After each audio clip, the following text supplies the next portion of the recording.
నమస్కారం. తెలుగు సినిమా ఉన్నంతకాలం గుర్తుండిపోయే నటుల్లో ఆయన కూడా ఒకరు. ఆయన వెయ్యని పాత్ర లేదు, చెయ్యని వేషం లేదు. ఏ పాత్ర అయినా కూడా పాదరసంలో ఇమిడిపోతూ ఉంటారు. స్టేజ్ ఆర్టిస్ట్ నుంచి లివింగ్ లెజెండ్ వరకు ఎదిగారు. దాదాపు 4 దశాబ్దాల సినీ ప్రస్థానం. ఆయన ఎవరో కాదు, మన ముందున్నారు పద్మశ్రీ పురస్కార గ్రహీత కోట శ్రీనివాస్ గారు. ఆయనతో మరి మాట్లాడి ఆయన సినీ ప్రస్థానం, జీవితంలో విశేషాలు తెలుసుకుందాం. నమస్కారం కోట శ్రీనివాస్ గారు. నమస్కారం అమ్మా. ఎలా ఉన్నారు సార్? ఆరోగ్యం ఎలా ఉంది? బాగానే ఉంది. ఏదో వయసును బట్టి వస్తుంటాయి కదా, కాళ్ళ నొప్పులు, కళ్ళు నొప్పులు, మామూలే. ప్రాణం ఖరీదుతో ప్రారంభమైంది మీ సినీ ప్రస్థానం. 78. అప్పటి నుంచి ఇప్పటి వరకు ఈ ప్రయాణం మీకు ఎలా అనిపిస్తుంది? ఎలా ఉందండి? ఇప్పుడు నేను ఒకటే అనుకుంటానండి, నేను నటుడినే కానీ నాటకాలు నేర్చుకున్నాను కానీ ఎప్పుడు సినిమా యాక్టర్ అవుదాం అనుకోలేదు. ఎప్పుడు ప్రయత్నం కూడా చేయలేదు. సినిమా నటుడిని అవ్వాలనేటువంటిది నాకు అసలు మనసులో కోరిక లేదు. స్టేజ్ మీదే, రంగస్థలంలోనే రకరకాల పాత్రలు వేసి పేరు తెచ్చు అలా మొదలైనటువంటి ఇది అన్ని చూశాను. ఆ రోజుల్లో ఉంది రేడియోలో నాటకం చదవటం. చాలామంది రేడియోలో నాటకం వేసానంటారు. నాటకం వేయలేము, రేడియోలో నాటకం చదవటమే. నాటకాల దగ్గర నుంచి టీవీ, తర్వాత సినిమా, ఇది వరుస. భగవంతుడు అనుకోకుండా ఇచ్చారు. సరే, ఎందుకు ఇచ్చారు? ఆయన ఊరికే ఇవ్వరు కదా మనిషికి జీవితం. దాన్ని జాగ్రత్తగా ఆయన తెప్పిస్తాడు. అది వాడుకోవడం మన పద్ధతి, మన అవసరం, మన ధర్మం. వాడుకోవడం బాగుపడతాం, లేదంటే నాశనం అయిపోతాం. ఆ రెండో భావం లేకుండా మొదటి భావంతోనే భగవంతుడు ఇచ్చాడు. దాన్ని ఏదో రకంగా చక్కగా వాడుకోవాలి అనే దృష్టితోనే వచ్చాను.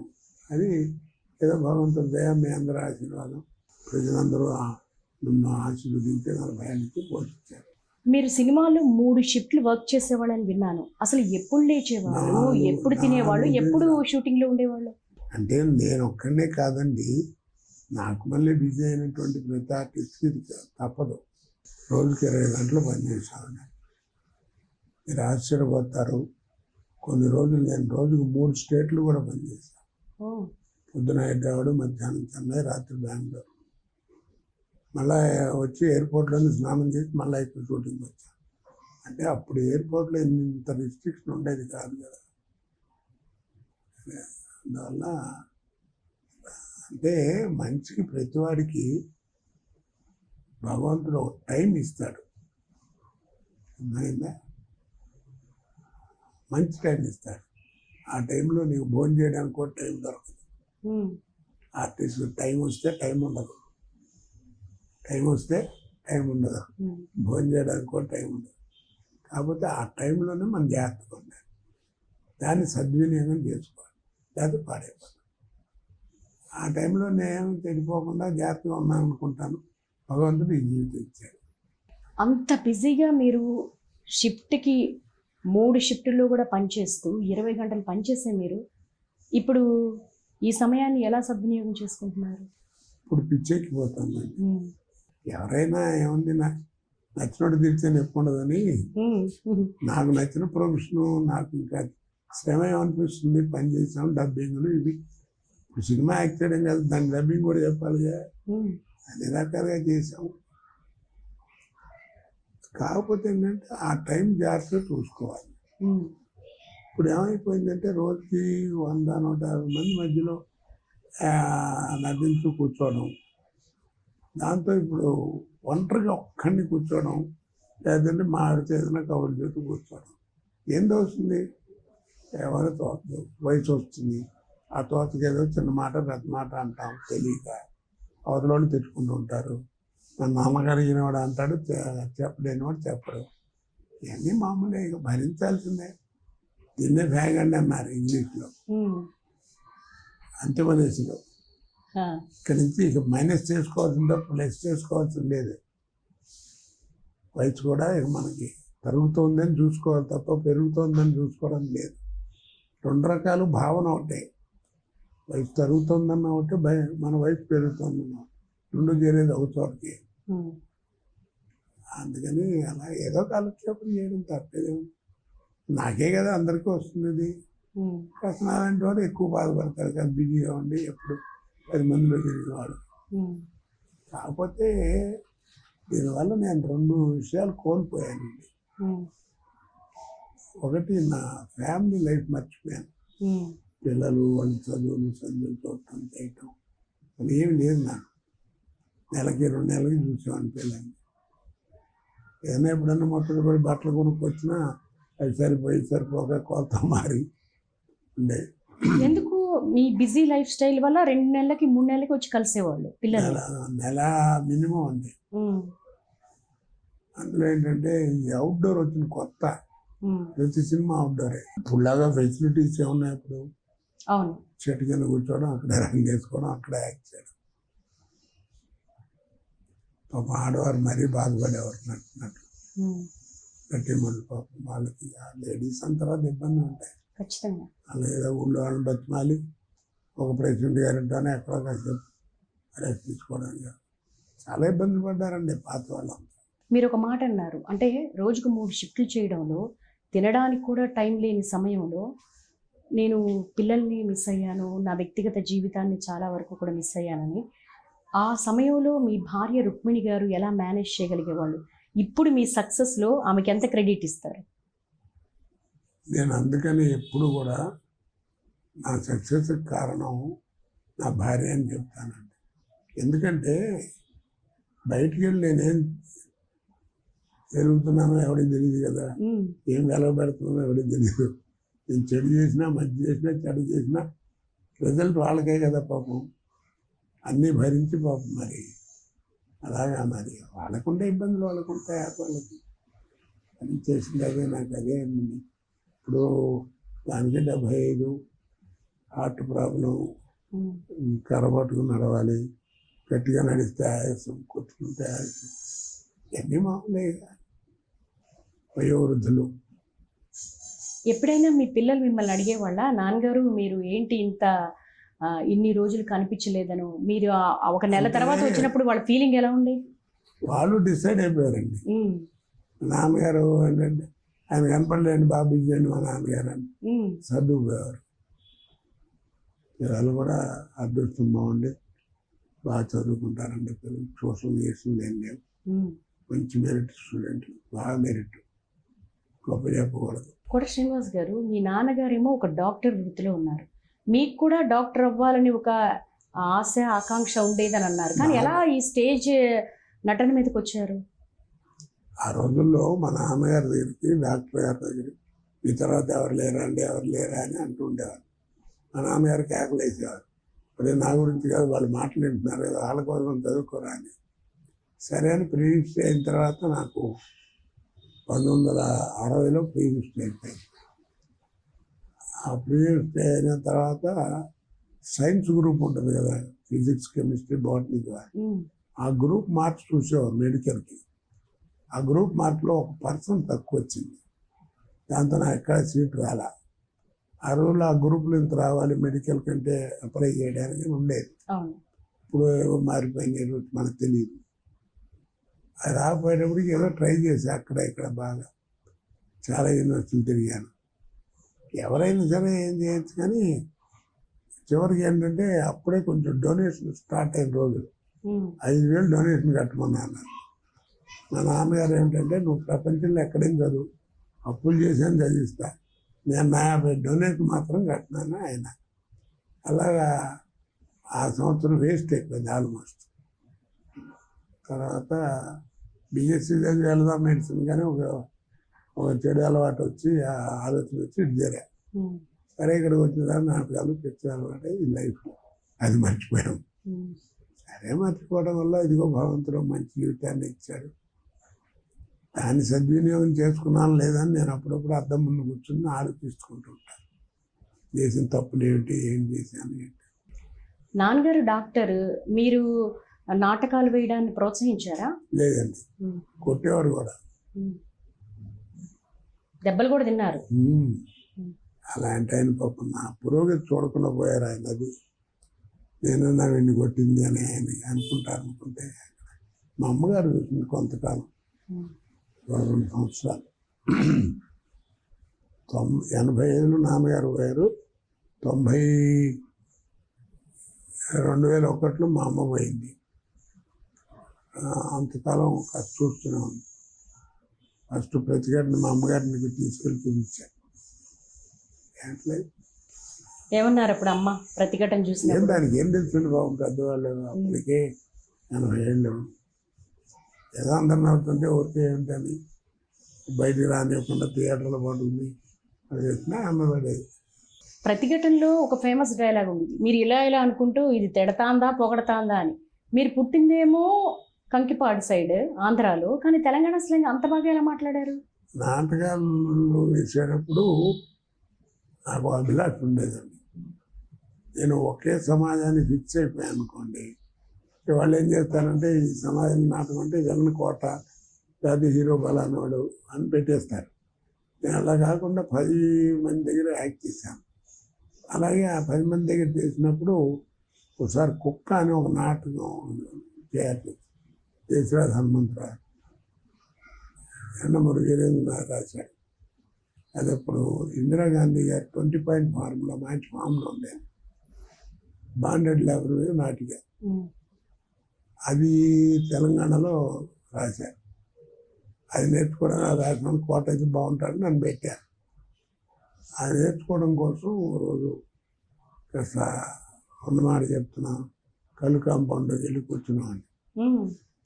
వాళ్ళ భాష అది మా నేర్చుకోవడం కోసం. అలవాటు ఉందా మీకు? చెప్టీలని అమ్ముతారండి వాళ్ళు. సారా అది మనం తాగలేము. ఏం బ్రాండింగ్ స్కిల్ ఏముందని, సినిమా వాళ్ళం కదా, అలవాటు ఉంటాయి. ఏముంది అంటే సినిమాలోకి వెళ్ళగానే అలవాటు అయిపోతుంది అంటారా? అలవాటు అవ్వాలనే లేదు, తప్పదండి. సొసైటీ ఎలా ఉంటుంది, తర్వాత మన అవకాశాలు కూడా ఎలా ఉంటాయి. ఇప్పుడు అవుట్డోర్లు వచ్చేసినప్పుడు అవుట్డోర్లు ఏ రాజమండ్రి పోయింటే ఏముంది, గదిలో పడుకుంటే రాత్రి పైన ఫ్యాన్ తిరుగుతుంటే కింద టీవీలు లేవు. అప్పుడు ఏం టీవీలు కూడా లేవు, ఏం లేవు. అందుకని ఇక నిద్రపడ్డారంటే ఏదో మంచి వయసులో ఉన్నవాళ్ళం ఎవరైనా బెంగళూరు ఇది పడుకుంటే అది నిద్రపడతారు. అట్లా అలవాట్లే తప్ప మనం ఏం పెద్ద అలా ఏదైనా అలవాట్లు ఉంటే పాడైపోయాను కదా. అంటే ఎప్పుడు తాగే ఉంటారు, ఆ కోట పెద్ద తాగుబోతుంటారు. ఏమండి సినిమా వాళ్ళకి మీ మీద బ్యాడ్ రాదు, అంతేగా. ఊరికే ఉంది. సినిమా వాళ్ళకి మనం అంగడం చేస్తే గదన్నర చేసే ఉంటారు. అది నేను పట్టించుకోనండి. మా ఆవిడ కూడా పెద్ద పట్టించుకోను. ఎందుకైనా నా దగ్గర ఆయన గురించి మాట్లాడతారు, ఆయన కూడా ఏదో ఆయన పడతారు, మనకి ఎందుకంటూ పిల్లలకు కూడా అట్లా చెప్పడం అలాంటిది ఎప్పుడు లేదు. వాళ్ళ మంచితనంతోనే ఇన్నాళ్ళు ఉన్నాను, లేకపోతే ఉండలేదు. అంతే కదా, కుటుంబం సపోర్ట్ లేకపోతే మీరు ఇంత సక్సెస్ ఎలా సాధిస్తారు? సపోర్ట్ కంటే మన ఏం అభివృద్ధి చెప్పకుండా ఉంటే చాలు, అదే పెద్ద సపోర్ట్. కళ్ళు కాంపౌండ్ దగ్గరికి వెళ్ళి కూర్చున్నారు. ఆ కూర్చుని ఊరికే వాళ్ళు మాట్లాడేది విని విని విని మా మనసులో పెట్టుకుని, కొన్ని ఊత పదాలుగా ఉంటాయి కదా, అవన్నీ బ్రెయిన్లో పెట్టుకుని. కాకపోతే ఏంటంటే సినిమాల్లోకి వచ్చేప్పుడు దాని అవసరం తెలిసి, సినిమా అంటే ఎంటర్టైన్మెంట్ అంటే ఆహ్లాదకరంగా ఉండాలి. ఇప్పుడు రాఘవేంద్ర గారు వీళ్ళని వేయించినా, నేను వేసినా, ఎవరు వేసినా ఆ రోజుల్లో ఎలా ఉండదంటే, నా అభిప్రాయం నాయకుడు ప్రతినాయకుడు. ప్రతినాయకుడు ఎంత గట్టిగా ఉంటే నాయకుడు అంత బాగుంటాడు. అంతేగాని ఏదైనా ఉంచుబెట్టి దెబ్బలు కొడితే దెబ్బలు తింటాను కాదు. నేను ఎప్పుడు నమ్మేది ప్రతినాయకుడు కూడా ఎంటర్టైనింగ్గా ఉండాలండి. కామెడీతో కూడిన వెళ్ళాలంటే నాకు చాలా ఇష్టం. అందుకని యువత పదాలు అవి పెట్టి చేస్తుంటాను.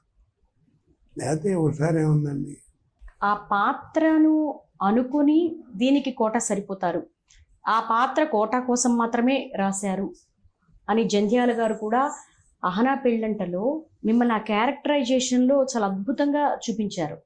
దానికి ఎలాంటి ఎక్సర్సైజ్ చేస్తుంటారు మీరు? ఏం చేయలేదండి, మీరు నమ్మరు. ఇప్పుడు ఇన్ని వేషాలు వేసాను, ఏది కూడా నాకు ఒక రోజు ముందు చెప్పడం, పిలవడం, మరి చెప్పడం అనేది జరగలేదండి. ఆ రోజున వెళ్ళటం, ఒక గంట ముందు కూర్చొని డిస్కస్ చేయడం, మీరు ఎలా అనుకుంటున్నామండి క్యారెక్టర్, మీరు కూడా ఆలోచించండి, ఏమైనా ఉంటే ఏమైనా పెడదాం బాగుంటాయి అని అంతం చేయటమే తప్ప. కాకపోతే నాకు 4-5 వేషాలు మాత్రం ముందు వీళ్ళు చెప్పారు. ఎందుకంటే విగ్గులు పెట్టడానికి ఇష్టం లేదు వాళ్ళకి, జంధ్యాల గారు వాళ్ళు విగ్గులు ఎలా విగ్గు పెట్టేవారు కాదు. ఈ బట్టతలా చేయాలంటే ఒరిజినల్గా గొరిగిచ్చేవారు ఇదంతా. అందుకని అప్పుడు ఏంటంటే 10 సినిమాలు చేస్తున్నారు కదా, మీకు ఎక్కడ గ్యాప్ ఉంటుంది చూసుకుని దాన్ని బట్టి పెట్టేవారు. పాత్రలో నటించడం వేరు, ఆ పాత్రకు జీవం పోయటం వేరు. అహనా పెళ్ళంటలో కళ్ళజోడులోంచి చూస్తూ ఉంటారు. పిసినారిగా నటించడం వేరు, జీవించడం వేరు. ఆ పేపర్లు కట్టుకోవడం కానీ, కోడిని కట్టి దాన్ని చూస్తూ అన్నం తినడం కానీ, ఇవన్నీ ఎట్లా అంటే అందులో జీవించేశారు. ఖచ్చితంగా పిసినారంటే ఇంత పరమ పిసినారా అనుకునేలాగా, ఇంత పరమ పిసిని కొట్టా అనుకునేలాగా. అంటే దీనికి ఒక చిన్న కథ చెప్పాలండి, జరిగింది చెప్పాలి, కథ కాదు. ఒక రోజు నేను మద్రాసు వెళ్ళటానికి హైదరాబాద్ ఎయిర్పోర్ట్లో కూర్చున్నాను. వాడేదో ఫ్లైట్ ఒక అరగంట అంత లేటు. సరే అక్కడ కూర్చున్నాను బోర్డింగ్ కార్డు తీసుకుని. నాయుడు గారు వచ్చారు అక్కడికి, రామనాయుడు గారు. పెద్ద ఆయన వచ్చారని గవ్వోలి నమస్కారం సార్ అన్న. ఆయన టైంకి వచ్చారు, గమ్మత్తు కనపడారా అని పక్కన వచ్చాడు. వెళ్ళేది సినిమా ఫైనల్ ఇప్పుడే చేసి వస్తున్నాను అంటే ఏదో డేట్ల కోసం అనుకున్నాను. అప్పుడు ఆయన అన్నారు, 20 రోజుల నుంచి డిస్కషన్ జరుగుతుంది, కథ చాలా గొప్పగా ఉంది, జంజాల్ గారు రాశాడు, ఆయన డైరెక్ట్ చేస్తున్నాడు, ఆ వేషం పండిందంటే సినిమా బ్రహ్మాండం కాదు, ఆ సినిమా పోయిందంటే ఆ వేషం పోయిందంటే సినిమా ఆడదు. ఎవరా అని 20 రోజులు డిస్కషన్ చేస్తుంటే ఆయన ఒప్పుకోవట్లేదు. నేను రావుగోపాల్ రాతో వేద్దాం అనుకున్నాను ఆ వేషం అన్నాడు. ఈయనేమో వద్దంటాడు. ఎందుకు అని ఇవాళ ఫైనల్ కన్విన్స్ అయ్యాను. ఇవాళ చెప్పాడు ఆయన, ఇన్నాళ్ళు నేను చెప్పడానికి భయపడ్డానండి గోపాలరావు గురించి. గోపాలరావు మీరు ఎంత మేకప్ అయిన చేయండి, ఆయన దగ్గర ఆ లేఖితనం అది చూపించలేము. ఎంత మేకప్ చేసినా ఆయన స్కిన్ అది ఎర్రగా ఉంటుంది, చేస్తుంది కొంచెం అందగాడు. అలా కాదంటే చూడంగానే అసహ్యం పుట్టాలి. నేను నా మాట వినండి, నేను కోర్టులో చేయించుకుంటాను అన్నట్ట. వాడి మీద కొత్తగా వచ్చాడు, ఎలా బ్యాంక్ అవుతాను, ఏం పర్లేదు నేను చేయించుకుంటాను కదా అన్నాడు. సరే కానీ ఏదో చెప్పింది బాగానే ఉంది అనుకుని, నాకు డబ్బులు తక్కువ అవుతాయి కదా అని నేను వద్దాను, నాకు కాదనలేదు. అది ఫైనల్ అయిపోయింది. చాలా మంచి వేషం, 20 రోజులు ఆ డేట్లు కావాల్సి వస్తాయి. చేస్తాం అనుకుని నా పెద్ద కంపెనీలో పనిచేయడం కదా చేసాను, ఒప్పుకొని సక్సెస్ అయ్యింది. తీరా అక్కడికి వెళ్ళిన తర్వాత షూటింగ్కి వెళ్ళినప్పుడు గుండు కొట్టించారన్న. శాంతం గుండు అయితే బాగుండదని జంజాల గారు అంతగా తిరగాలి అన్నాడు. ఎలా ఏంటి అని తెలియక ఆ పక్కన గొడసాడు ఉంటే అక్కడ కూర్చోబెట్టి కొట్టించాడు. చుట్టూ ఒక తాడు కట్టి మన దారం ఆ పైన ఎంత కొట్టించాడు. నాకు ప్రమాదం. కళ్ళజోడు ఏదో పిసినార్ రమ్డి కొడుకు, ఆ కళ్ళజోడుకు ఒక అద్దం ఉండదు, అద్దం ఉంటుందండి, అది పగిలిపోయి ఉంటుంది. గోపాల్ రెడ్డి గారి కెమెరా ఎలా చేయాలి, అది ఊడిపోకుండా పగిలిపోయినవి అని, మీరు అట్ట కాదని నాకు ఇవ్వండి అని ఆయన ఆ కళ్ళజోడు అట్ట తీసుకుని ఒక గడ్డ పెట్టి అట్ట కొట్టాడు. అది చిట్లింది. చిట్టంగానే ఓడకుండా వెనకాల విజబుల్ టేప్ ఉంటుంది కదా, అటు ఇటు కనపడేది, ఆ టేప్ వేశారు. వేయించారు. తర్వాత గుడ్డలు ఏంటయా ఉతికి పెట్టారు. ఇదేమో 10 రోజుల క్రితం కొనుక్కున్నట్టు ఉండాలంటే ఏం చేయాలి అర్థం కాలేదు. నీ కింద పడి కాసేపు వెళ్ళా, ఓన్లీ కమిట్మెంట్ తగలయ్యా, భలే ఉంది అన్నాడు. అలాగా పుట్టిందండి. చాలా అది నా ఉద్దేశంలో తెలుగు సినిమా ఉన్నంతకాలం ఉంటుందండి. ఖచ్చితంగా ఆ సినిమా తెలుగు సినిమా ఉన్నంతకాలం ఉంటుంది. ఇప్పటికీ యూట్యూబ్లో ఆ లింక్స్ పెట్టుకొని నవ్వుకునే వాళ్ళు ఉన్నారు ఇప్పుడు మెట్రో ఆడియన్స్లో. అంటే జంజాల గారి గొప్పతనం ఏంటంటేనండి, ఆయన చేసింది అందుకే హాస్య బ్రహ్మ అన్నారు, కామెడీ బ్రహ్మంగా. అది హాస్యం. ఇప్పుడు చేసేవాళ్ళందరూ కామెడీకి వచ్చిన తేడా ఏంటంటే తల్లిపాలకి డబ్బా పాలకి ఉన్న తేడా, తల్లిపాలకి డబ్బా పాలకి ఉన్న తేడా. అంటే హాస్యం ఎందుకన్నారంటే జంజాల గారు హాస్యం చూస్తే ఇన్సిడెంట్లు ఏది తలుచుకున్నా, ఎప్పుడైనా ఎక్కడైనా ఎప్పుడైనా ఎవరైనా ఎవరితో అయినా ఏ వయసు వాడైనా ఏ కాలంలో అయినా చెప్పుకోవచ్చు. ఒక ఆరోగ్యకరమైన హాస్యం. ఆ ఇన్సిడెంట్ కూడా తలుచుకుంటే నవ్వొస్తుంది. తర్వాత భాషా ప్రయోగం చక్కగా ఆయన అక్షరంలో అమ్మతనం ఉంటుంది. ఆ ఫలితాక్షరంలో చక్క తెలుగు భాషలో ఉన్న గొప్పతనాన్ని ఆయన మాటల్లో వినిపిస్తాడు.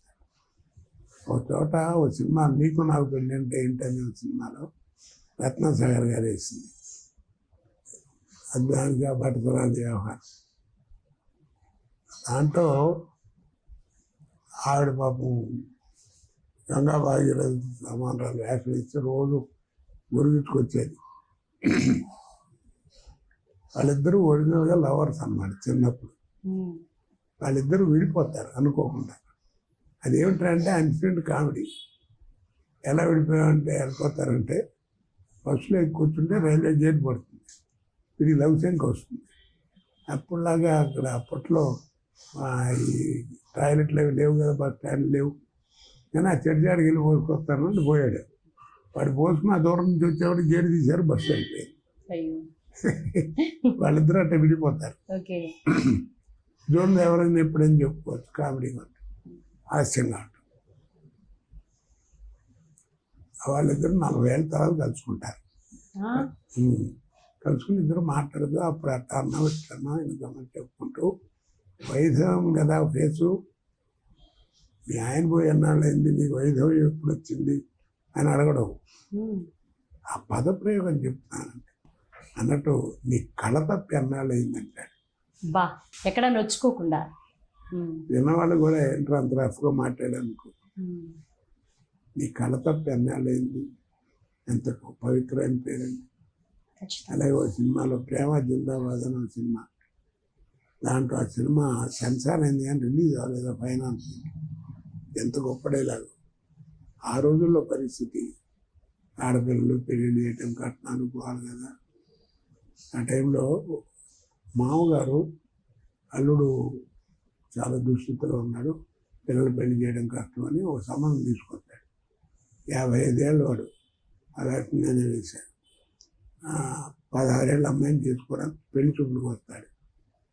ఆ టైంలో తండ్రి వస్తాడు. ఆయన తెలియదు మామగారు అరేంజ్ చేశాడు.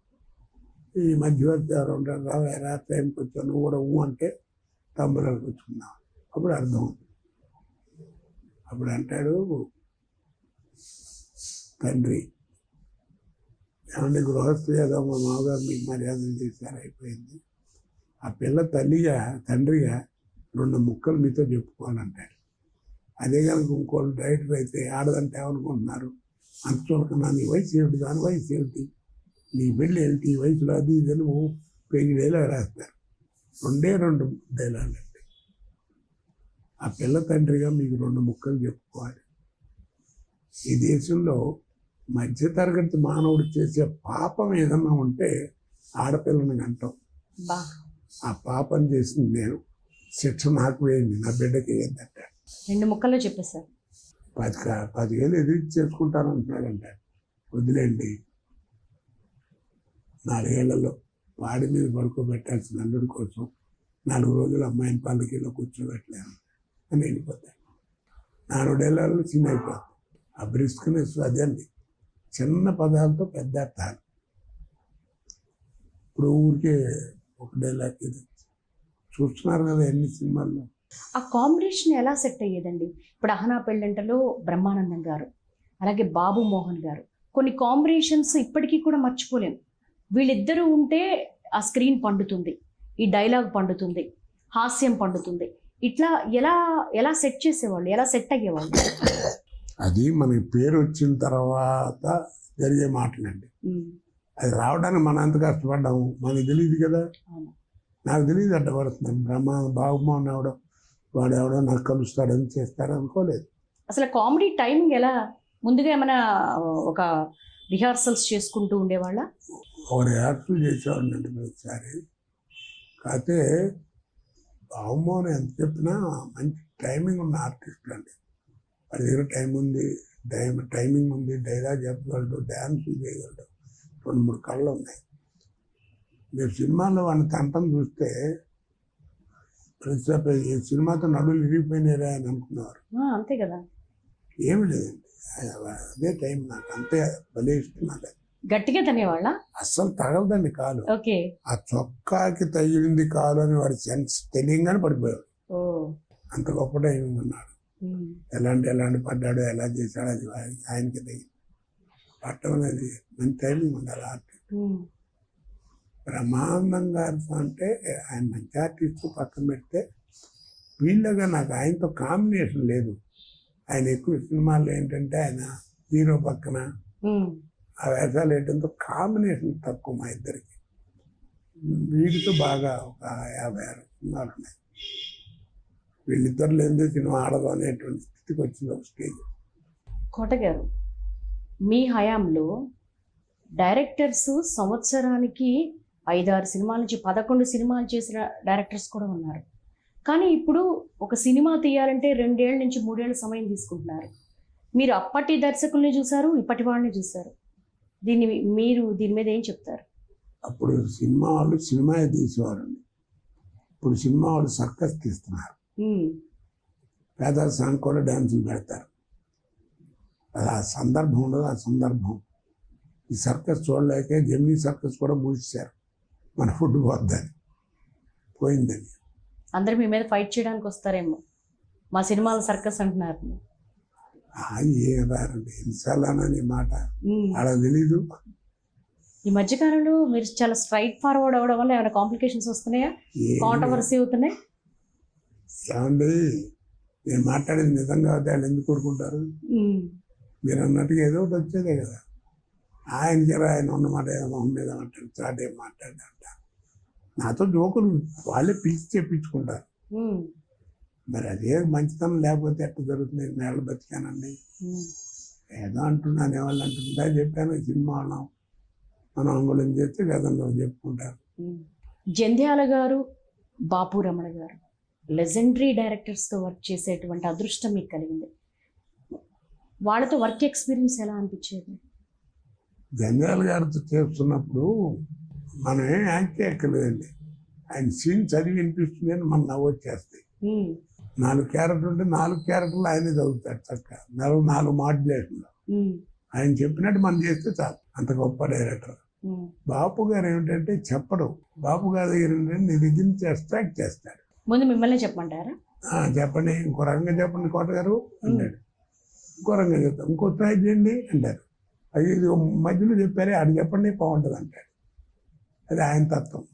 ఆయన ఏంటంటే వాడు నటులు ఒక మాయరోగం ఉందండి నటుల దగ్గర. నాకు తెలియదు మీరు చెప్పండి అంటారు. మనం చెప్పామనుకోండి మమ్మల్ని ఇమిటేట్ చేస్తారు. వాళ్ళ స్వతహాగా వచ్చేది పోతుంది. అందుకని నాకు అది ఇష్టం ఉండదండి అంటుంటారు. అది గొప్పతనమే, ఇది గొప్పతనమే. ఇది చెప్పడం దమ్ము ఉండాలి, ఆయనలో వర్త్ ఉండాలి. అక్కడ ఆయన స్టార్ట్ చేసుకొని తెలివితేటలు ఉండాలి. సో లొకేషన్లో ఎలా ఉండేది? సరదాగా ఉంటుందండి. అవునా? ఎందుకంటే మీ సినిమాలు చూస్తేనే కడుపుబ్బ నవ్వు వస్తుంది, కామెడీ క్యారెక్టర్స్. అదే లొకేషన్లో ఊహించుకుంటే గోచి పెట్టుకుని చంటి పిల్లల యాక్టర్ అంటే గోచి పెట్టుకొస్తే మరి నవరండి. అంతేగా. మరి రావడానికి నాకెంత సిగ్గు లేకుండా ఉండాలి. లేడీ క్యారెక్టర్ ఆర్టిస్టులు అందరూ ఎదురుగుండా ఉంటారు. వాళ్ళు గోచి పెట్టి రావడం అంటే మాట్లా అంత దున్నపోతులో ఉండేది. అన్నీ బాగా ఫేస్ చేసాం. ఎంత నటన అనుకోబట్టి అవేం పట్టించుకోకుండా ఉండబట్టి ఏంటండి అనిపిస్తుంది. ఇప్పుడు అనిపిస్తుంది. అప్పుడు చేస్తే ఏముంది. స్టేజ్ ఆర్టిస్ట్గా నాటకాలు వేసే మీకు అసలు ప్రాణం ఖరీదులో మీలో ఒక నటుడు ఉన్నాడు, ఒక కామెడీ క్యారెక్టర్కి మీరు సరిపోతారను, ఒక విలన్ క్యారెక్టర్కి సరిపోతారు అంటే తర్వాత వచ్చినటువంటి వేరియేషన్స్లో మీరు ఇమిడిపోయారు. కానీ ఫస్ట్ ప్రాణం ఖరీదులో ఛాన్స్ ఎలా వచ్చింది? అది ఏమిటంటేనండి, ఇది నాటిక.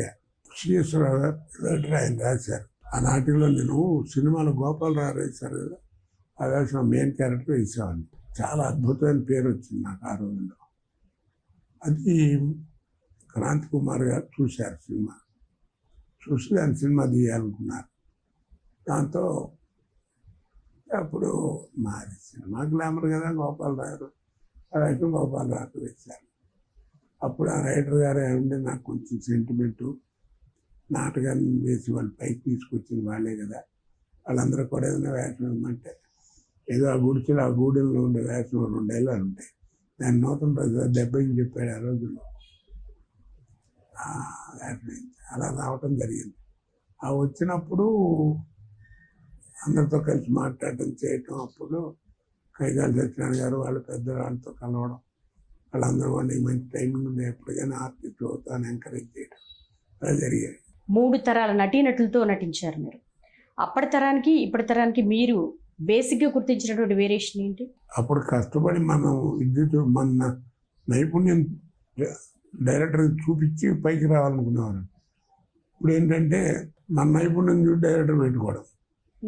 ఇప్పుడు రాను తయారైందంటే నైపుణ్యం వాడు ఎవరు డైరెక్టరే లేడు, ఇంకా ఆర్టిస్టులు ఎక్కడి నుంచి వస్తారు? ఇదివరకు హీరోలు అంటే ఏదో 10 మంది ఉండేవారు మ్యాక్సిమం. కృష్ణ గారు, సోమన్ బాబు, రామారావు, నాగేశ్వరరావు.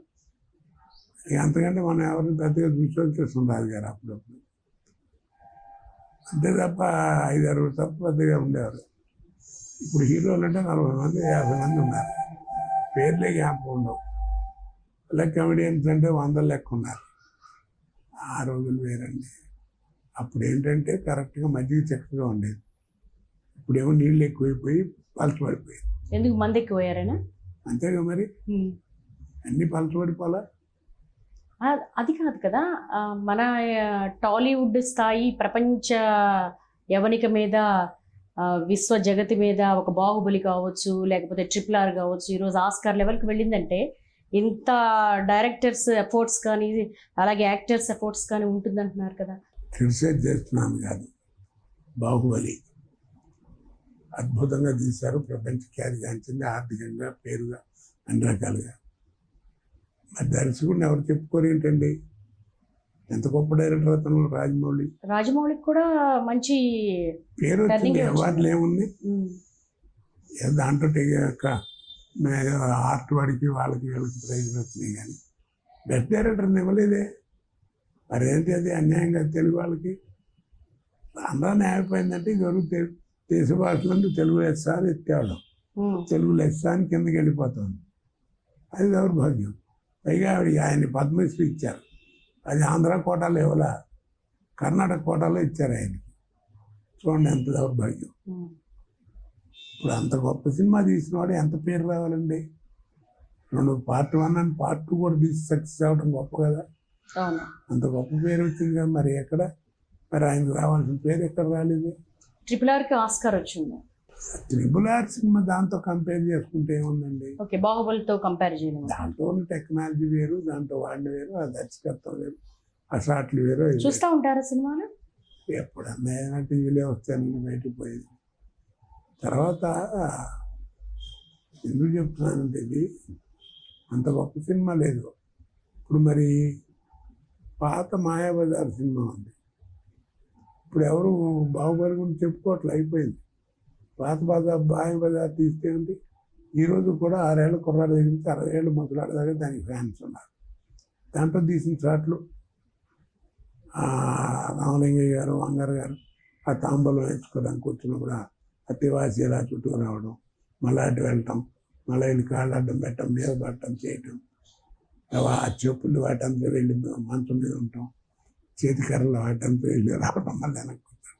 అట్లాంటి తీయమనండి. ఇప్పుడు తీస్తారు, కానీ ఎన్ని లక్షలు ఖర్చు పెడతారు? ఆ రోజుల్లో మరి ఏంటి, గుప్పడే టెక్నాలజీ ఉంది, ఇంత టెక్నాలజీతో ఇంత చూపించారు. ఇప్పుడు ఊరికే టెక్నాలజీ మీద ఆధారపడుతున్నారు తప్ప చూపించేదంటే క్లారిటీ లేదు. సినిమాకి నాటకానికి తేడా ఏంటని అడిగారు నన్ను. ఒకటే చెప్తాను, చిన్న తేడా ఒకటే, ఒక సెంటెన్స్. ఇప్పుడు నాటకం ఉందనుకోండి, మేకప్ అది చేసుకుని వెదర్ నేర్చుకుని మీకు సెలవు పెట్టుకుని ఐడియా ఎవరికి కనపడద్ది? 1 వరుస, 2వ వరుస, 3వ వరుస, అక్కడి నుంచి క్లారిటీ పోద్ది. ఆ చెప్పు వాడికి తెలియాలంటే ఎట్టా? అందుకని అంటే కనపడదని చేతులు ఒప్పుకుంటూ ఇటు అనుకుంటూ అట్ట అనుకుంటూ గేటు నరవటం మైకులో ఉండేది. అదే సినిమా అనుకోండి, ఈ కన్ను అంగుళ్ళు నర ఉంటుంది, ఇది క్లోజ్ షాట్ తీసారనుకోండి ఎంత వస్తుంది? 35 mm వస్తుంది. మరి నాటకానికి సినిమా తేడా ఏంటి? నాటకానికి అంత చేస్తే ఇంతే కనపడుతుంది, సినిమా ఇంత చేస్తే అంత కనపడదు. ఆ టెక్నిక్ తెలిసిన వాడు సక్సెస్ అవుతాయి. ఇదివరకు సినిమాలు మనుషుల మీద ప్రభావం చూపించేవి, ఇప్పుడు మనుషులు ప్రభావమే సినిమాల మీద ఉంటుంది. ఎందుకంటారు అసలు ఈ మార్పు ఎలా వచ్చింది? మార్పే ఉంటుంది, విషయం లేకపోవడం. కేవిరెడ్డి గారిని ఇప్పటిదాకా మార్చగలిగారా? బాలచందర్ ఆయన ఎవరు? ఏం చేస్తాం, స్టాండర్డ్ ఈ స్టాండర్డ్. అదే 2 సినిమాలు చూసావు కదా, బాహుబలి అవి నీకేమనిపించింది అన్న ఒక ఆయన ఒక్కరాంటి కొత్త. ఓల్డ్ ఈజ్ గోల్డ్ అండి అన్నాడు. పిచ్చివాడా, ఓల్డ్ ఈజ్ గోల్డ్ అని నీకు తెలుసు, నువ్వు గుర్తుపెట్టుకోవాల్సింది ఒకటి ఉందని జాగ్రత్త అన్నాను. ఏంటన్నాడు, gold never become gold. Great. Gold never become gold. బంగారం పాత బంగారం అంటే దాని విలువ దాందే కదా, అంతే కదా. అది మర్చిపోకుండా నాయన.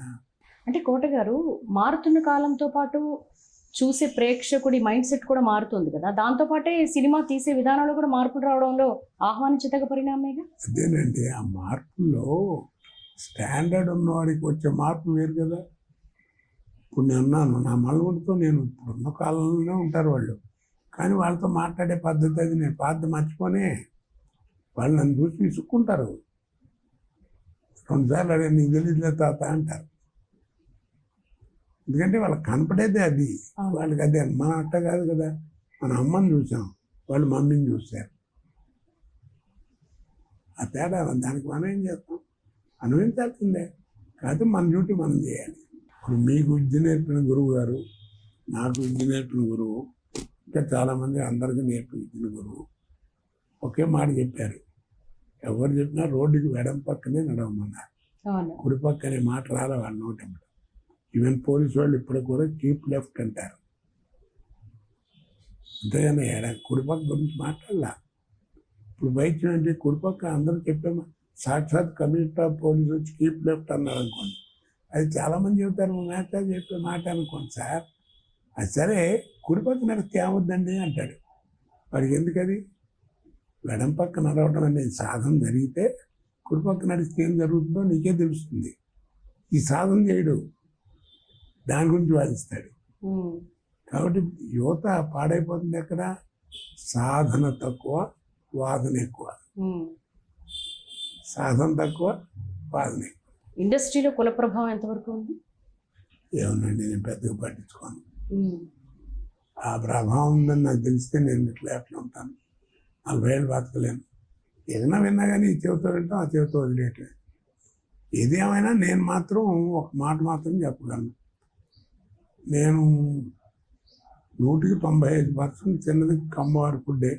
సినిమాలు వాళ్ళే కదా తీసేది, మిగిలిన 5% రెడ్లు కానీ చౌదరులు కానీ తీశారు. వాళ్ళది ఫుడ్ తిన్నాను, వీళ్ళది తిన్నాను, వీళ్ళు ఎక్కువ తిన్నాను, అంతే తేడా. కాకపోతే ఏదైనా నాకు ఇలాగా వాళ్ళ ఫుడ్ ఎక్కువ తిన్నాను కాబట్టి వాళ్ళు అంటే ఏదో కమ్మాళ్ళు అంటే చాలా ఇష్టం, కోటకంటారు అనుకున్న వాళ్ళు అనుకుంటా. చెప్పాను కదా సినిమా వాళ్ళని, నాకు ఆ భేదాలు ఏం లేవు. అలా ఉంటే నేను 40 ఏళ్ళు ఎట్టు బతుకుతానండి, నన్ను ఎలా పోషిస్తారు అసలు కదా. లొకేషన్లో మిమ్మల్ని ఏమని పిలుస్తారు?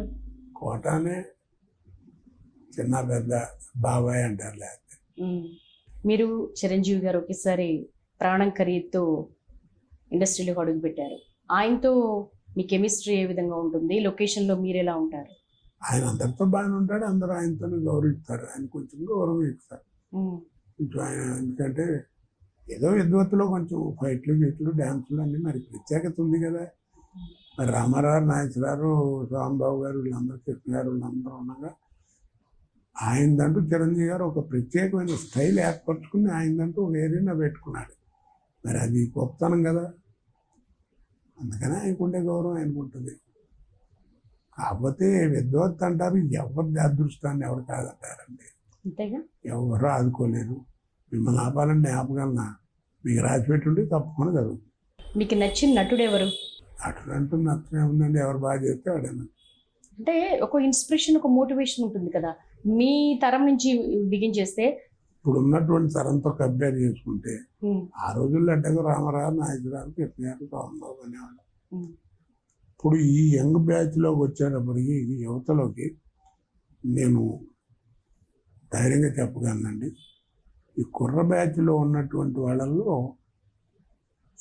Number 1 junior NTR. Junior NTR డ్యాన్స్లో కానీ, డైలాగ్ డెక్షన్లో కానీ, యాక్షన్లో కానీ ఒక సత్తా ఉన్న మనిషి.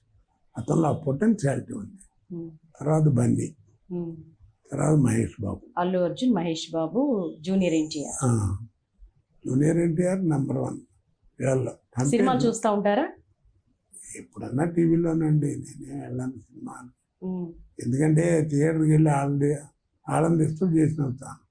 కోట నమస్కారం సార్, ఈ మధ్యన రావట్లేదు ఏంటి, అదేంటి, ఈ ప్రశ్నలు ఎక్కువ అవుతాయి. ఉమ్. నన్ను చూడనివ్వరు, వాళ్ళు చూడరు సరిగ్గా. ఆ, అలాగే దేవుడి దగ్గరికి కూడా నేను పెద్దగా అందరికి తెలిసేట్టుగా వెళ్ళను. కామ్గా సుప్రభాత సేవకో దేనికో వెళ్ళిగా వాళ్ళని కనపడచ్చు. లేకపోతే పాపం వాళ్ళ కాన్సన్ట్రేషన్ పాడు చేసిన వాళ్ళం. మీరు చేసిన మూవీస్లో అన్ని వేరియేషన్స్ చేశారు. విలన్గా చేశారు, కమెడియన్గా చేశారు, క్యారెక్టర్ ఆర్టిస్ట్గా చేశారు. వాటిలో మీకు బాగా నచ్చిన పాత్ర ఏదంటే ఏం చెప్తారు? నాకు బాగా నచ్చిన పాత్ర అంటే భయం సినిమా అని చెప్పలేను కానండి. నాకు బాగా నచ్చిన పాత్ర ఏంటంటే హాస్యంతో, అంటే ఎంటర్టైన్మెంట్తో కూర్చుని వెళ్ళనంటే నాకు చాలా ఇష్టం అండి. అది అందుకే శత్రువు ఆ సినిమాలో చూడండి ఎంత కామెడీ ఉంటుంది, అవును. విలన్లో ఎంత ఉంటుంది, అవును. నాకు చాలా ఇష్టం. రామగోపాల్ వరం గారు ఒకసారి పొద్దున్నే ఫోన్ చేశాడు. ఫోన్ చేస్తే ఏదైనా సినిమా కోసమేమో అనుకున్నా. బాబా అదేనండి రాముని అన్నాడు. సార్ నమస్కారం సార్ ఏంటని. ఏం లేదండి, నేను సినిమా చూస్తున్నప్పుడు ఈ క్యారెక్టర్ మళ్ళీ వస్తే బాగుండు, ఎప్పుడు వస్తుందా అని వెయిట్ చేసింది. రెండో సినిమా అండి ఇది. ఒక సినిమా షోలే, అంజాద్ ఖాన్ ఎప్పుడు వస్తాడని చూశాను. తర్వాత రాత్రి సినిమా చూశాను, మీ క్యారెక్టర్ ఎప్పుడు వస్తాను వెయిట్ చేశాను, Great. అంత బాగా చేశాను అన్నాడు. అంటే ఆ రిలీఫ్ కనపడింది ఆయనకి. అది మీరు మందుబాబులం అని ఒక పాటకి పాడారు. ఏంటి తాగి పాడారా? లేదండి, అంటే అచ్చు అలాగే ఉంది. అది ఒరిజినల్గా దేవిశ్రీ ప్రసాద్ పాడాడు. దాని మీద ఆయన రికార్డ్ అయిపోయింది, దాని మీద షూటింగ్ కూడా అయిపోయింది. ఒక రోజు పొద్దున్నే హరీష్ శంకరు, బాబాయ్ నువ్వు షూటింగ్ ఉందంటే ఉందన్న, 1 గంట పర్మిషన్ తీసుకుని రాగలవా డబ్బింగ్ థియేటర్ అన్నాడు. నేను అనుకున్నా ఏమన్నా సెన్సార్ గట్ల ఏమైనా పడ్డాయేమో, మళ్ళీ ఏమైనా నడిచినా దానికోసం వస్తానులే అని చెప్పి అలా చెప్పి వదిలే. ఇటు వెళ్ళేప్పటికి డబ్బింగ్ థియేటర్ కట్టుగా ఆపని ఇక్కడ రికార్డింగ్ థియేటర్ ఉంది కదా, పాటలు సాంగ్ అక్కడ ఆపేశారు. లోపలికి వెళ్ళేవాడు వీళ్ళు ఉన్నారు. కీరవాణి గారి ఆయన బుక్ చేసింట ఆ రోజు, ఆయన కూడా ఉన్నారు. వెళ్ళంగానే ఈ పాట వేశారు. ఈ పాట ఏంటి ఇప్పుడు వేసాను, చేశాను కదా పాట అన్నా. అదే ఇప్పుడు నువ్వు పాడాలన్నారు. నేను పాడతాంటే ఎవడన్నా అవుతాడన్నా అంటే అప్పుడు మీరు డైరెక్టర్ అన్నాడు. లేదండి నేను చేసింది బాగా చేశాను, అయిపోయింది, బాగా పాడతాను. స్క్రీన్ మీద చూస్తుంటే మీరేమో జేజెంటిగా ముసలి ఏజ్ కనపడుతుంది, నా వాయిస్ ఏమో పిల్లాడి వాయిస్లా ఉంది, సరదాగా ఉంటుంది, మీరు పాడితే బాగుంటుంది, మీరే పాడదాం అనుకున్నాం అన్నారు. కీరవాణి కూడా అన్నారు, పాడండి తప్పకుండా, వాళ్ళు పాడితే సింగర్ పాడినట్టు ఉంటుందని, మీరు పాడితే తాగుబోతు పాడినట్టు ఉంటుంది, పాడండి అన్నాడు. మీరు నంబర్ 20 నిమిషాలు పాడేసరికి వచ్చారు. అంటే ఆయన అన్నాడు, ఈ తాళజ్ఞానం అది ఉంది, ఏం పర్లేదు పాడతారన్నాడు. ఆయన చెప్పడం పాడటం ఒక్కో సెంటెన్స్ అలా వచ్చిందండి. అది ఏదో పేరు తీసుకొచ్చింది. తర్వాత మంచి మామూలు పేరు కాదు. తర్వాత ఏదో 2-3 అడిగారు నన్ను, పాటలు వద్దండి అలాంటి పిచ్చి ప్రయోగాలు చేయకండి, సినిమాకు వేడే వద్దు, ఎవరు చేసే పనులు చేయాలండి, అది నా అభిప్రాయం. మీ 40 ఏళ్ల ప్రస్థానంలో comedy, villainism, character actor, 4 politician అన్నిట్లో సక్సెస్ అయ్యారు. ఫైనల్గా ఒక పొలిటీషియన్గా మొదటిసారి మీరు ఒక ఎమ్మెల్యేగా విజయవాడ తూర్పు నుంచి బీజేపీ తరపున గెలిచారు, సేవలు అందించారు. కానీ మళ్ళీ ఎందుకు రాజకీయాల వైపు వెళ్ళా? ఇష్టం లేదండి. అంటే సెట్ కావు అనుకున్నారా? అవునండి, అప్పుడు పాలిటిక్స్ అండి, ఇప్పుడు పాలిట్రిక్స్. ఆ ట్రిక్లు మనకి చేత కాదు, ఎందుకు అనవసరంగా చక్క ప్రొఫెషన్ పాడు చేసుకున్నాను అని. బీజేపీని ఎంచుకోవడానికి ఏమైనా ప్రత్యేక కారణాలు ఉన్నాయా? దానికి ఏముందండి, నాకు నచ్చింది అంతే. మీకు ఈ ప్రొఫెషన్ ఎందుకు నచ్చిందని మీరేం చెప్తారు? మీకు నచ్చింది, మీకు విద్య ఎలా ఉన్నా ముందు నచ్చింది, ఇది నచ్చకపోతే చేయరు కదా. అసలైన హిందూయిజం మీద మీ కామెంట్ ఏంటి? హిందూయిజం అంటే నా నమ్మకం ఉంటుంది. మన రాజ్యాంగం దేని మీద నడుస్తుంది? మెజారిటీ మీద కదా. ఒక ఓటు మెజారిటీతో వాజ్పేయి గారిని కూడా దింపేశారు. అంటే మన పరిపాలించే రాజ్యాంగమే మెజారిటీని ఫాలో అవుతున్నప్పుడు, మెజారిటీ హిందూస్ ఉన్నప్పుడు హిందూజాన్ని ఫాలో అవడం తప్పేముంది? దాని కులంతో సంబంధం ఏముంది? ఏమంటారు? అవును. అది నా నమ్మకం. నేను బీజేపీని ఎందుకు ఎంచుకున్నారని అడగడానికి కారణం ఏంటంటే మీరు వాజ్పేయికి పెద్ద అభిమానండి. నేను బాగా అభిమానండి. ఉమ్, నాకు ఆయన ప్రాణం ఆయన అంటే. ఉమ్, ఆయన ప్రాక్టికల్గా చూసేటువంటి రాజకీయ నాయకుడు అండి. ఓకే. ఇది ప్రవేశపెడితే కుదురుతుందా లేదా, ప్రజలకు ఎంతవరకు మేలు జరుగుతుంది అనేటువంటి భావన ఉన్నటువంటి మనిషి. ఏదైనా మనం బయటపడ్డామంటే ప్రజలకు ఆన్సర్ చెప్పేట్టుగా ఉండాలి, అది లేకపోతే బయటపడద్దు అనేటువంటి. కోట గారు, మీకు బాగా ఇండస్ట్రీలో ఇబ్బందులు ఎదురై ఏడ్చిన సందర్భం ఏదైనా ఉందా? ఏడ్చిన సంబంధం ఏడుపు అంత ఏం లేదు కానీ బాధపడతాం అప్పుడు. ఉమ్, ఇప్పుడు ఎలాంటప్పుడు అంటే గొప్ప నటులు అవచ్చు, పరభాషలను తీసుకొచ్చి పెడతారు, వాళ్ళ భాషలో వాళ్ళు గొప్ప. వాడికి ఎంత డైలాగ్ రాస్తారు, ఆయన డైలాగ్ తెలుగు భాష తప్పు పాపం కష్టం అని చెప్పి తెలుసు రైటర్, కానీ వాడికి ఎంత డైలాగ్ పెడతారు. ఆ డైలాగ్ తర్వాత నాకు డైలాగ్ ఉంటుంది, వాడు అది చెప్పడానికి చాలా ఇబ్బంది పడతాడు, మనం వెయిట్ చేయాలి, మనకి ఎప్పుడు వస్తుందో తెలియదు. అలాంటప్పుడు బాధగా ఉంటుంది. గంట జరగాలని షూటింగ్ పూట జరుగుతుంది, ఉంటుందండి బాధ, ఉండకుండా ఎందుకు ఉంటుంది. ఇప్పుడు మీరు అడిగే ప్రశ్న నేను వెటకారంగా చెప్పాను అనుకోండి, మీకు బాధగా ఉండదు. ఉమ్, కాకపోతే అడిగేవాడు లోకు అని చెప్పేవాడు లోకు అన్నట్టుగా అనుకోకుండా, వాళ్ళు ఏదో అడిగారు, మనం చెప్తే మనం చేసే బాధ మనం చేసి కరెక్ట్గా ఉంటే బాగుంటుంది అని అనుకుంటే చాలు, సవ్యంగా వెళ్తుంది. లేకపోతే ఏముంది. వ్యక్తిగత జీవితంలో మనుషులు కోల్పోవడం అనేది చాలా పెద్ద శిక్ష, కానీ ఆ దుఃఖం నుంచి కూడా బయటకు వచ్చి ఇంకా ఎంతోమందికి ఒక ఇన్స్పిరేషన్ ఇస్తున్నారు మీరు.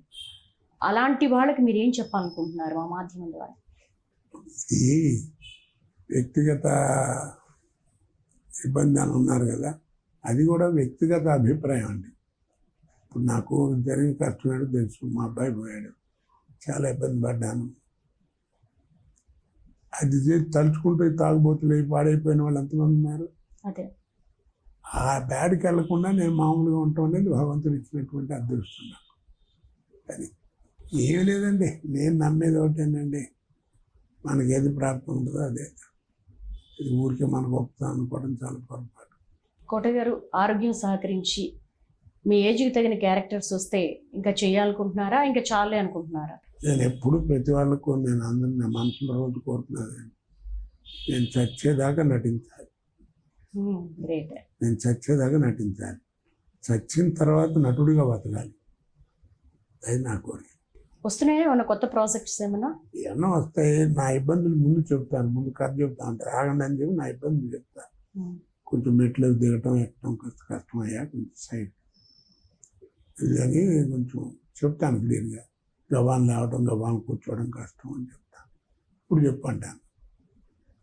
వాడు ఏదైనా ఊహించుకుని చెప్పారు అనుకోండి, షూట్ అవుతుందంటే ఓకే అండి, లేకపోతే లేదు వెళ్ళేదిలేండి వెళ్ళిపోతారు. దీని పెద్ద బాధపడను, ఎందుకంటే నాకున్న ఎక్స్పీరియన్స్కి నాకున్న ఏజ్కి నేను అక్కడికి వెళ్ళిన తర్వాత మెట్టు దిగండి నేను దిగలేనంటే ముందు చెప్పచ్చు కదా అంటే తలకాయ కొట్టేసినట్టు, అది చాలా తప్పు, అది నాకు ఇష్టం లేదు. ఎంతవరకు ప్రాప్తం అంతవరకు వస్తుంది. దాదాపు 750 పైచిలుకు సినిమాలు 700 ఖాయం అండి. అన్ని క్యారెక్టర్స్ కూడా చేశారు, వాటన్నిటిలో కూడా ఒక మంచి పేరు సంపాదించారు, ఒక బ్రాండ్ క్రియేట్ అయింది కోట అంటే. ఇంకా ఈ క్యారెక్టర్ నేను చేయలేకపోయాను అనుకునేది ఏదైనా ఉందా? అంటే కైకాల సత్యనారాయణ గారి దాకా సినిమాలు 5 రకాలే ఉండేవండి, సాంఘికం, పౌరాణికం, జానపదం, చారిత్రాత్మకం, కౌబాయ్, 5 రకాలు, 6వ రకం లేదు. ఇంకా నటన కూడా రిస్ట్రిక్టెడ్గా ఉండేది.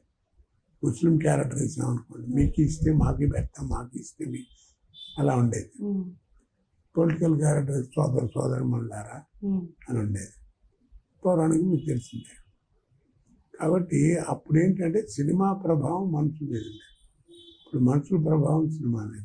సాధనా కట్ అని ఇవన్నీ గుణసుందర చీరలని, రామారావు ప్యాంట్లని అలా తొడిగి ఉండి, ఇప్పుడు సినిమా మనుషుల ప్రభావం సినిమా మీద వచ్చింది. అందువల్ల మీరు చూసారు లేదు, నేను నాతో ఇప్పుడు నా కెరియర్లో 100-110 సినిమాల దాకా పొలిటికల్ క్యారెక్టర్లు వేయించుంటారు, మరి ఏది ఫెయిల్యూర్ అవ్వలేదు. మరి ఎందుకది? అది అబ్జర్వేషన్. అంటే నాకు ఆ సినిమా గురించి నేర్చుకుంది కాదు, ఈ టీవీలో వాటిలో ఈ పార్లమెంట్ డిస్కషన్లు, అసెంబ్లీ డిస్కషన్లు మాట్లాడడం చేయటం, ఆ మాట వింటుంటే వాటిల్లో ఎక్కడో నాకు ఏదో ఒకటి చదువుతుంటుంది బ్రెయిన్లో పెట్టుకోవడం. అది ఇందా చెప్పే కదా, ఆర్టిస్ట్కి ముందు అబ్జర్వేషన్ ముఖ్యం. ఇప్పుడు వస్తున్నటువంటి అప్కమింగ్ ఆర్టిస్టులకు మీరేమైనా చెప్తారా? ఏమీ చెప్పనండి ఇప్పుడు అసలు. కమింగ్ ఆర్టిస్ట్ అప్కమింగ్ ఏముంది, ఎవడు అప్ వెళ్తాడో ఎవడు డౌన్ వెళ్తాడో ఉంది. ఇప్పుడు వచ్చే ఆర్టిస్ట్ నేర్చుకోవాల్సింది ఏంటంటే 6 నెలల్లో ఎవరు నీకు నటన నేర్పలేడండి. నేను 25 సంవత్సరాలు నాటకం వేసాను, ఏం నేర్చుకున్నాను. కాబట్టి సినిమాలకు వచ్చిన తర్వాత ఏంటంటే ఇప్పుడు అదేం పట్టించుకోకుండా ఏదో మళ్ళీ ట్రైనింగ్ స్కూల్లో చేరాలండి, 4 లక్షలు ఇచ్చాను, 6 నెలలు అక్కడ చదివాను ఇక్కడ, అది 6 నెలలు ఎవరు నేర్పుతాడు.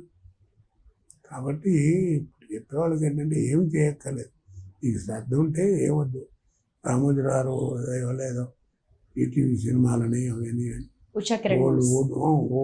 ఓల్డ్ ఛానల్స్లో బోల్డ్ తెలుగు సినిమాలు, ఓల్డ్ సినిమాలు వస్తాయి, అవి చూస్తూ ఉండండి. చూస్తే మీకే తెలుసు డైలాగ్ డిక్షన్, ఎక్కడ ఫుల్ స్టాప్ పెట్టాలి, ఎక్కడ కామ పెట్టాలి, అంతకంటే ఎవరు చెప్పలేడు. కాబట్టి అది అబ్జర్వ్ చేయండి, నేర్చుకోండి. ఇప్పుడు గుమ్మడి గారి క్యారెక్టర్ చేస్తే ఆయన నిజంగా ఆయన డైలాగ్ చెబుతుంటే స్పష్టత ఎంత బాగుంటుంది, ఎక్కడ ఆపాలి, ఎక్కడ ఇది, ఎక్కడ ఆశ్చర్యం, అన్నీ దాని తగ్గట్టుగా ఉంటుంది. చక్కగా చూసి నేర్చుకోండి. థ్యాంక్ యూ సో మచ్ కోట శ్రీనివాస్ గారు, మీకు ధన్యవాదాలు. ఎన్టీవీకి సమయాన్ని కేటాయించారు. నేనేం పెద్ద గొప్పవాడిని కాదండి, నాకు మీరు సమయం కేటాయించి వచ్చారు. మీరుగా అభిమానం కోసం వచ్చినప్పుడు నేను ఒకటండి, మీ టీవీ ద్వారా, మీ మీడియా ద్వారా నేను 40 సంవత్సరాలు నన్ను ప్రేమించి పోషించినటువంటి ప్రేక్షక మహాశైలికి, ఆర్టిస్టులు చేసిన అందరికీ హృదయపూర్వక నమస్కారాలు పెట్టుకుని వాళ్ళకి ధన్యవాదాలు చెప్పుకోవడానికి నాకు అవకాశం ఇచ్చినందుకు మీకు నేను ధన్యవాదాలు చెప్పుకోండి. Thank you so much. ఇది కోట శ్రీనివాస్ గారి జీవన ప్రస్థానం, అలాగే సినీ ప్రస్థానం. 4 దశాబ్దాల సినీ జీవితంలో ఆయన వెయ్యని పాత్ర లేదు, విలక్షణ నటుడిగా పేరు తెచ్చుకున్నారు. ఈ వయసులో కూడా తన వయసుకు తగిన విధంగా ఆరోగ్యానికి సహకరిస్తే గనక చివరి శ్వాస వరకు కూడా నటిస్తూనే ఉంటారంటున్నారు. ఇది స్పెషల్ చిట్ చాట్స్. నమస్తే.